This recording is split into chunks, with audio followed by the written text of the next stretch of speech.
Viver em condomínio. Apoio Sicom, a mão amiga no momento certo.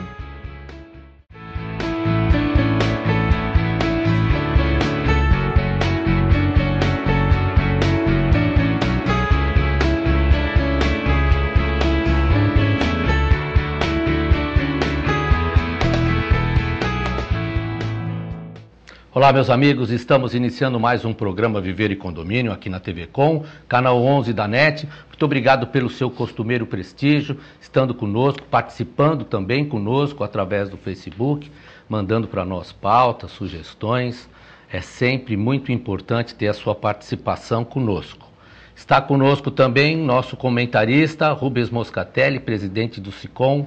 Obrigado, Rubens, pela presença. Obrigado, Querela, nosso telespectador, nosso convidado. Espero que possamos aqui trazer para você informações e situações que sejam relevantes no seu dia a dia.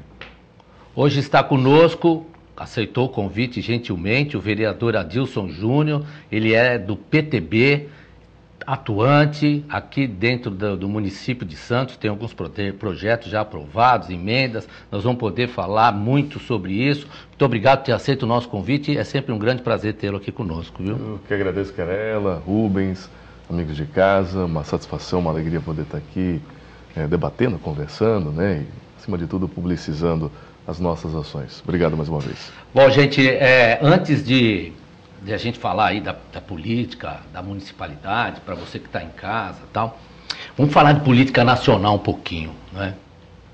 A gente sabe que o país aí vive grandes transformações, né? Estamos vivendo, inclusive, essas transformações. Agora, eu queria ouvir de vocês que a política nacional, a gente começa a perceber que existe, talvez por inércia do próprio legislativo, alguma interferência direta da Suprema Corte, e isso tem causado para a gente algum, talvez até um desconforto. Por quê? Porque nós sabemos que os poderes, eles são completamente independentes. Então, essa é a grande realidade, a independência deles. Mas, em determinado momento, a gente vê uma grande interferência da Suprema Corte por conta da própria inércia E eu queria ouvir o posicionamento de vocês, e você que está em casa, porque nós estamos vivendo novos tempos agora, não é? Você sabe, Querela, isso aí remonta às aulas lá de Direito Constitucional, na época da faculdade, e onde eu ouvi pela primeira vez a questão da política dos pesos e contrapesos, né? A harmonia dos poderes, perfeitamente, independência. Então, o que acontece? O que nós temos visto, acredito eu, já desde do mandato do presidente Fernando Henrique Cardoso até o momento, o que se convencionou chamar de presidencialismo de coalizão. Para ter governabilidade, eu tenho que fazer acordos, situações de compensação, não só a nível federal, mas estadual e também municipal. Esse talvez seja o grande e maior problema que nós estamos enfrentando agora. Por quê? Porque a nossa Constituição Federal, em grande parte dela, ela foi preparada por os seus articulistas da época para ser parlamentarista. Onde o poder do Executivo, você tem o chefe do Executivo, que é o grande gestor da coisa pública, ele que tem o papel de executar. Não só o papel de executar, mas de articular entre as diversas tendências da sociedade. Só que nós não temos isso tecnicamente, porque foi negado. Em 93 foi feito o plebiscito, não vingou a questão do parlamentarismo. E aí nós temos o quê? Hoje o chefe do Executivo, federal, estadual ou municipal, ele é o centro das atenções.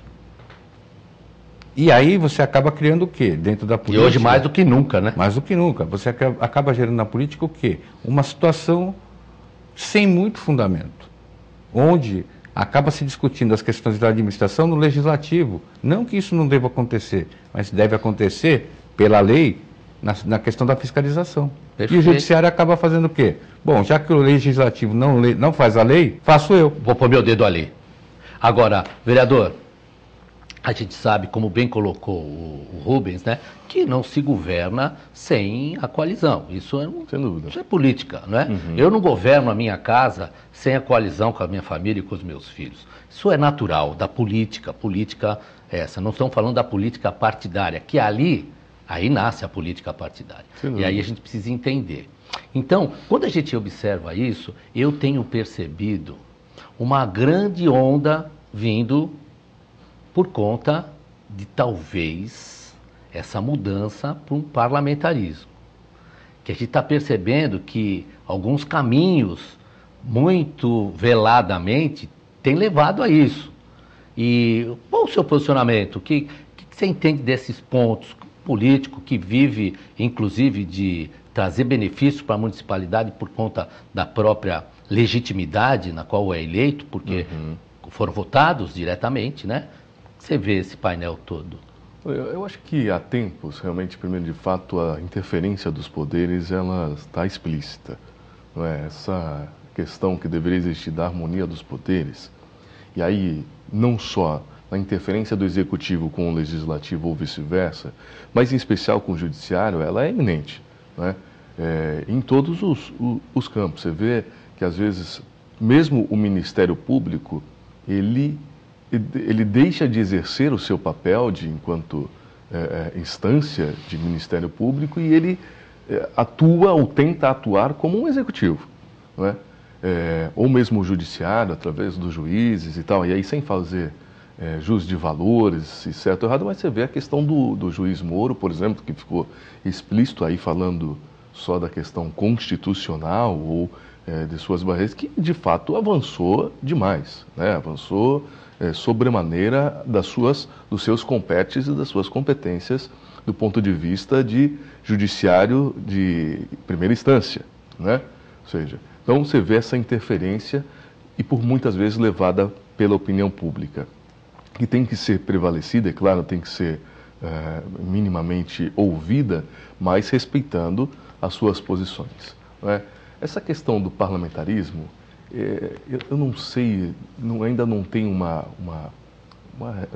relação concreta se primeiro a sociedade brasileira estaria apta pronta para ter o parlamentarismo, ainda mais um parlamentarismo aí do ponto de vista federal, que a gente tem 500 e tantas cabeças ali, não é? Que de alguma forma, e isso acentua ainda mais com o número de partidos políticos que a gente tem no Brasil, né?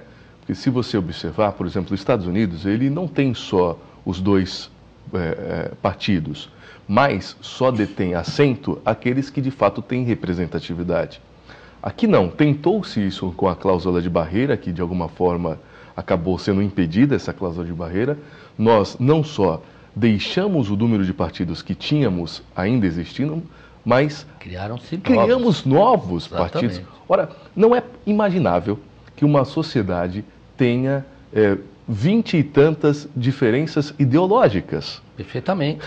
Então, isso faz com que nós tenhamos, ou seja, uma multi-ideologia, né, talvez, digamos assim, ainda mais no parlamento, que hoje não seria possível. Eu acho que teria que mexer primeiro no seio dessa discussão, ou seja, de fato da representatividade de ideologias, sejam elas partidárias, não é? Para aí você poder avançar nisso. Não dá para ter um parlamento com 523 deputados, não é? E com, sei lá, com 20 e tantos partidos sendo representados, ou seja, é inimaginável, né? Eu acho que isso é uma questão primeiro a se vencer para possivelmente se avançar. De fato, né, aí vivendo no parlamento municipal, realmente eu tenho 2 mandatos, você percebe que o parlamento, por vezes, também avança na questão do executivo, seja na propositura de legislações ou, de fato, em algumas iniciativas que não competem ao poder legislativo e acaba, de alguma forma, deixando de exercer o seu papel, às vezes, de fiscalizador ou que o valha, né? Então, assim, eu acho que a gente precisa vencer algumas etapas para talvez aí avançar para um novo modelo de democracia no nosso país. Muito bem, olha, tudo no nosso país é extremamente grande. Eu tenho convicção que você aí em casa não sabe de cor o nome de todos os partidos que estão aqui, porque não dá para saber mesmo, né? Até porque tem os novos. Né? Além dos novos, né? E nem a questão ideológica de cada um deles também, que se confundem com todos os outros e tal. Agora, essa imensidão também está naquilo que se toma de dinheiro de forma irregular. Tudo aqui é muito grande. Então nós precisamos começar a rever esses pontos. Trazendo agora para o nosso município, você já andou de coletivo e percebeu que aqueles assentos preferenciais não são respeitados? Nós tivemos uma lei aprovada, sua inclusive, não é? Sim. De assentos preferenciais nos coletivos, né? E isso, o número de idosos da nossa cidade é muito grande. Fala um pouquinho dessa lei e como que é essa cultura de não respeitar. Isso aí é brincadeira um negócio desse, né? E você sabe que isso foi um projeto de lei que levantou bastante discussão, não é? Na verdade, é um projeto que nasceu a partir de ideias do meu mandato, do gabinete, levamos isso à Câmara, foi aprovado, e daí gerou uma repercussão a nível nacional. Eu fui entrevistado diversas vezes por programas de expressões em mídias nacional, não é? E com pessoas contrárias que a gente respeita. Claro que naquele primeiro momento a lei não foi talvez interpretada da forma como ela deveria ser. Porque sempre me incomodou e me incomoda quando a gente, por exemplo, tem na fila de um banco aquele fila preferencial, para o idoso, para a gestante, para a mulher com criança de colo. Ora, às vezes aquela fila demora mais do que as outras, porque ela tem uma só. Ou seja, então para que segregar o preferencial? Se é preferencial, ele tem a preferência em todos os sentidos. Preferência é, abriu-se uma lacuna, aquele que está na fila preferencial tem a passagem, né? Tem a possibilidade de exercer o que ela for a exercer. E no coletivo não é diferente. Também sempre me incomodou quando eu entrava e via ali na frente aqueles 4 bancos reservados para a preferencial. Ora, se é preferencial, por que tem que ser só aquele espaço? Quem detém a preferência numa unanimidade, não numa parcela, né? Então nós fizemos isso, um projeto de lei que hoje nos coletivos, todos os assentos, e não só aqueles 4, geralmente na parte da frente dos ônibus, se tornam preferenciais para o idoso, para a gestante, para a mulher com criança no colo, para o deficiente físico, né? Então, e preferencial, não quer dizer que a pessoa seja obrigada, não é um assento obrigatório, porque aí, né, eu acho que já passa um pouco. Na verdade, é um projeto de lei para fomentar de fato a cidadania, ou seja, se a pessoa sentir que ela deva dar lugar para uma pessoa enquadrada nessas características, que assim o faça. Senão, ninguém é obrigado a nada. Eu acho que essa coisa de você obrigar, uma lei obrigatória, punitiva, ou simplesmente leis que existem, por exemplo, para aferir impostos ou que o valha, eu acho que a gente não está mais nesse momento, né, não por uma lei nesse sentido. Acho que é uma lei mais de fomento realmente de cidadania. Eu vou ter que fazer um intervalozinho, mas na volta eu quero ouvir a opinião do Rubens, porque isso está intimamente ligado à educação. E aí é uma mudança comportamental. Dá um intervalinho, daqui a pouco a gente volta.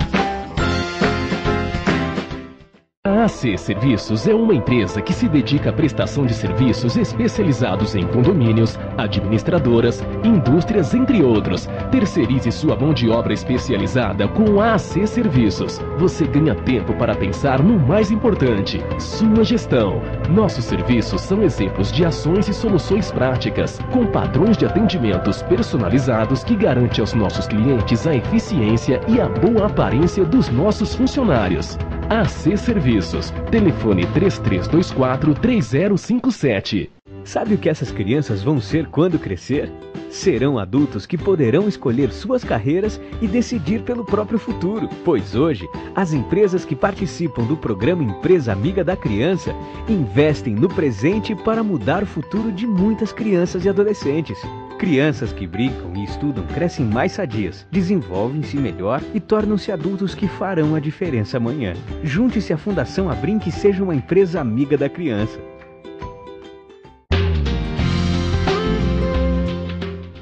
Apoio ACESP, Associação dos Canais Comunitários do Estado de São Paulo. A TV Com traz qualidade e interatividade para a Baixada Santista. Nos preocupamos constantemente com a qualidade de nossas produções. Por isso, investimos em equipamentos e profissionais qualificados. Nosso estúdio é, sem dúvida, um dos mais bem equipados da região. São mais de 40 metros quadrados de tecnologia. TV Com, sempre com você. Porta.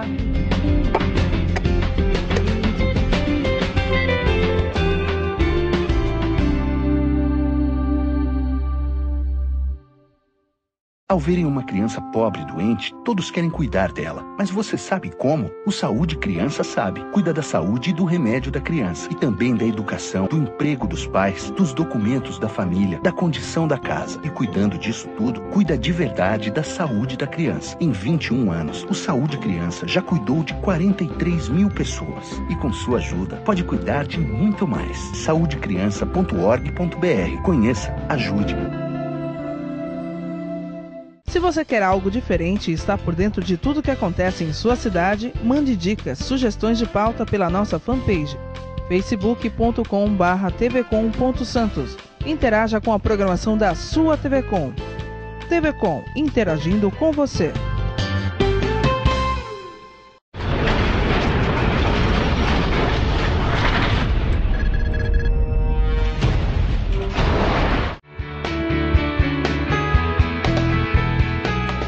Estamos de volta com o nosso programa Viver e Condomínio aqui na TV Com, canal 11 da NET, hoje com o Adilson Júnior, vereador aqui em Santos, do PTB, e o Rubens Moscatelli. No intervalo, nós estávamos falando da questão dos assentos, né, que todos os assentos, na verdade, são preferenciais.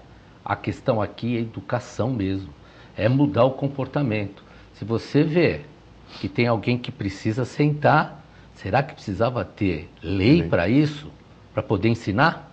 Na verdade, é uma questão que ela interfere diretamente mesmo na questão educacional, mas na questão da cortesia, na questão da gentileza, do dia a dia. Da boa educação. Da boa educação, dos bons costumes, né? Porque, infelizmente, o que nós temos visto? Na nossa atual sociedade brasileira, e ela está se desenvolvendo, eu espero que se revisitem esses valores anteriores, né? Que assim, a gente não pode simplesmente pegar o novo e esquecer o velho, o antigo, o tradicional, aquilo que de alguma forma formou essa sociedade. O que eu quero dizer com isso? Esses valores de gentileza, de tudo, faz parte da convivência humana. Perfeitamente. Se a gente não lembrar disso, a gente não vai dar lugar para uma gestante. A gente é capaz de tirar o idoso do assento que ele está lá para o jovem sentar. Invertem-se os valores. E por uma coisa egoísta, porque cansaço, vontade de ficar sentado num coletivo ou ficar na fila no melhor lugar para que seja atendido rapidamente, todos queremos. É isso mesmo. Mas, ao mesmo tempo, a gente tem que equilibrar isso com se sentir no lugar do outro. Porque hoje, é jovem, está lá 15, 16 anos, mas daqui a pouco passa assim, ó. E olha, já está na ponta. Uma questão que é interessante para você também refletir junto conosco, né? As normas, elas são criadas, tal. Toda norma, ela é principiológica. O princípio, ele nasce antes da regra. Então, a gente busca, na verdade, através dos usos, dos costumes, desse processo de evolução da sociedade também, criar alguma norma principiológica para poder suprir essas necessidades. E aí é que a gente vem trabalhando, e aqui parabenizo também o vereador pela iniciativa, porque é educacional. É porque a gente não pode esquecer, por exemplo, que existiu lá no passado civilizações que eram chamadas de bárbaras, né, para os romanos, que eram civilizados. Por quê? Porque na verdade eles não tinham respeito àquilo que os romanos cultuavam. Então esse conflito, a gente pode falar da juventude e da terceira idade ou da melhor idade. Existe, sempre vai existir, sempre existiu, mas a gente tem que ter essa visão de futuro. O jovem hoje vai ser o idoso amanhã. A melhor então idade... a gente tem que se sentir no lugar deles. Melhor idade é cuidar, né? Para ser melhor, porque o tempo passa... Educação... Nosso corpo não melhora. Educação, então, mas a educação é a base. A educação é a solidariedade. Aliás, na bandeira de Santos fala de solidariedade, né? Então a gente tem que cultuar isso. E aí você não tem problema. Sem problemas. Educação é essencial. Inclusive aí dentro do seu condomínio também. E eu queria tratar agora de um assunto interessante que é também ligado a você aí no seu condomínio. Você participa de tudo aí dentro. Das questões de decisão. ou fica quietinho só para criticar depois. Mas não deve, tem que participar. O prefeito de Santos, o Paulo Barbosa, ele sancionou um projeto, não é, que trata do orçamento participativo. Verdade. Vereador, explica para os nossos telespectadores o que é esse tal de orçamento participativo. Olha, primeiro eu saldo essa iniciativa do prefeito Paulo Alexandre. Eu falava dessa questão desde do meu primeiro pleito, né, que me candidatei, isso em 2004, que não tive êxito, mas estava na disputa do orçamento participativo, né? Porque eu penso que as pessoas precisam de fato participar, né? Seja no condomínio, como você disse, eu moro num condomínio com 500 condôminos, né? E a gente vê que a participação de fato ainda não é realmente ativa, né? As pessoas não têm ainda esta cultura de participar daquilo que ela paga, né? Mas cobra, né? Ou seja, talvez a cobrança ela é efetivamente maior do que realmente a participação. E o orçamento participativo aprovado na última quarta-feira pelo prefeito é justamente isso, que a sociedade, elas não só participem, por exemplo, na questão receptiva, né, ou seja, do executivo falar para ela o que vai ser feito, mas ela participa efetivamente, né, realmente não só na questão figurada da palavra, né? Ou seja, 10 milhões de reais do orçamento serão alocados onde, através dessas audiências do orçamento participativo, onde a população designar. Então, ela participará, né, de audiências nos seus bairros, né, onde ela mora, e indicará as maiores necessidades desse bairro, efetivamente com ações, né, do Poder Executivo. Ou seja, ela vai participar do nosso orçamento, né? Porque isso é importante também para começar a entender um pouco do orçamento do município. Porque, por vezes, as pessoas falam, não, mas a cidade de Santos é uma cidade com orçamento significativo, da ordem de mais de 2 bilhões de reais. Mas poucos sabem que é muito pequena a parcela para investimento. Não passa de 10%. O resto é para pagar conta. O resto já os 50 e tantos % já é, por exemplo, a folha de pagamento. Para manter. Para manter. Verba carimbada. É uma verba carimbada. Depois, na educação, saúde e as outras pastas. E para investimento, ou seja, o novo, é da ordem talvez de 8% do orçamento, né? Então, não é que os 2 bilhões, isso a gente escuta bastante, né? Nas ruas, nas nossas visitas aos bairros, assim, olha, mas por que não faz isso? Não, porque esse ano, por exemplo, que é um ano atípico, um ano onde uma das nossas arrecadações, que é do ICMS, por exemplo, teve uma queda brutal, da ordem de 30 milhões de reais, né? O que nos salva é que na crise alguém ganha dinheiro, e o agrobusiness ganha dinheiro, e passa pelo Porto de Santos. O que salva a cidade, está salvando efetivamente o orçamento da cidade de Santos, por exemplo, são as exportações por conta do agronegócio, que passa pelo porto. Isso está crescendo, diferente de outras. A gente vive um PIB negativo pelo segundo ano, não é? Mas o agronegócio você vê que cresce 1 ponto alguma coisa ao ano. O que isso quer dizer? Quer dizer que o Porto de Santos, no escoamento em especial de grãos, soja, milho e outras categorias, ou seja, continua exportando, continua recebendo e paga o ISS, que corresponde a 60% do orçamento advindo de ISS ao Porto de Santos. Ou seja, então isso é importante também para as pessoas entenderem um pouco do orçamento e, através do orçamento participativo, estar na vida realmente da alocação desse dinheiro na sua vida ali no seu bairro. Olha, foi extremamente didático, mas aí você em casa e a população, e aí eu vou jogar pimenta e a brasa lá pro colo do Rubens, né? Ele quer saber o seguinte: o que melhora na minha vida? O que é bom para mim? Porque o que melhora na minha comunidade? Porque, na verdade, esse orçamento participativo é uma questão de gestão. Sim. E aí nós vamos aproveitar esse momento de poder estar opinando sobre isso, criando novas lideranças e essas lideranças dentro das comunidades. E aí vem a pergunta: tudo bem, mas o que melhora para mim? Olha, para começar, o Adilson tocou no ponto nevrálgico. Começa no próprio condomínio mesmo. Você, como condômino e como munícipe, tem que contribuir com um determinado valor para a manutenção e conservação, no caso do condomínio, do seu imóvel, daquilo que é particular. No caso da municipalidade, com a coisa pública, com a gestão pública, serviços, enfim, aquilo que é feito em prol do município e dos munícipes. Então veja, há uma correlação direta. Na medida em que eu sou chamado para dar minha opinião, olha, como é que eu vou gastar esse valor aqui que está sendo destinado para os projetos que vão beneficiar a sociedade? Vamos pensar no condomínio? Bom, eu tenho uma arrecadação de 100 mil reais por mês. Como é que nós vamos gastar esse dinheiro para melhorar a vida de todo mundo? Para ser bem claro e objetivo. Ok. É assim. Mas se eu não for na assembleia lá do condomínio, e se eu não participar da audiência pública, eu vou ficar a reboque.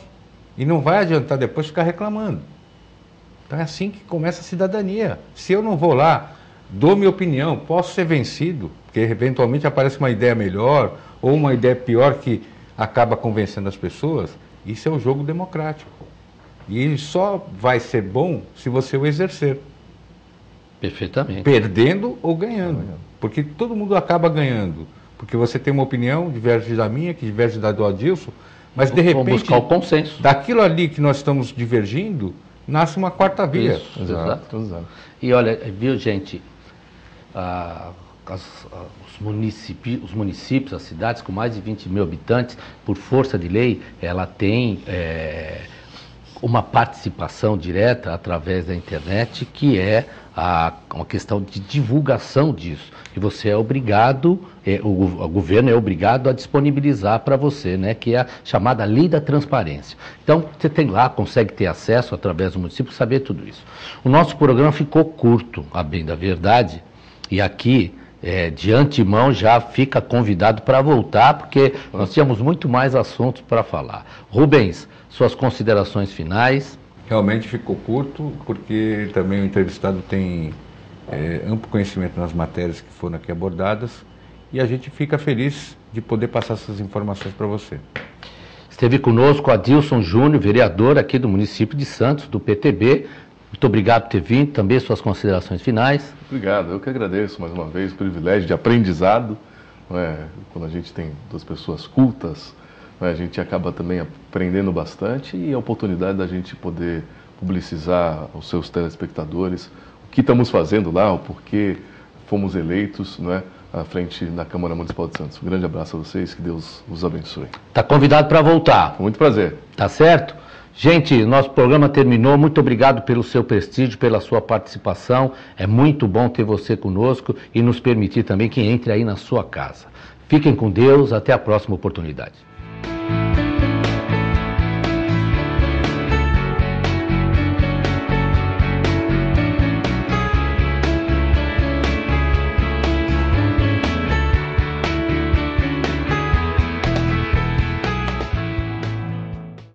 Viver em condomínio.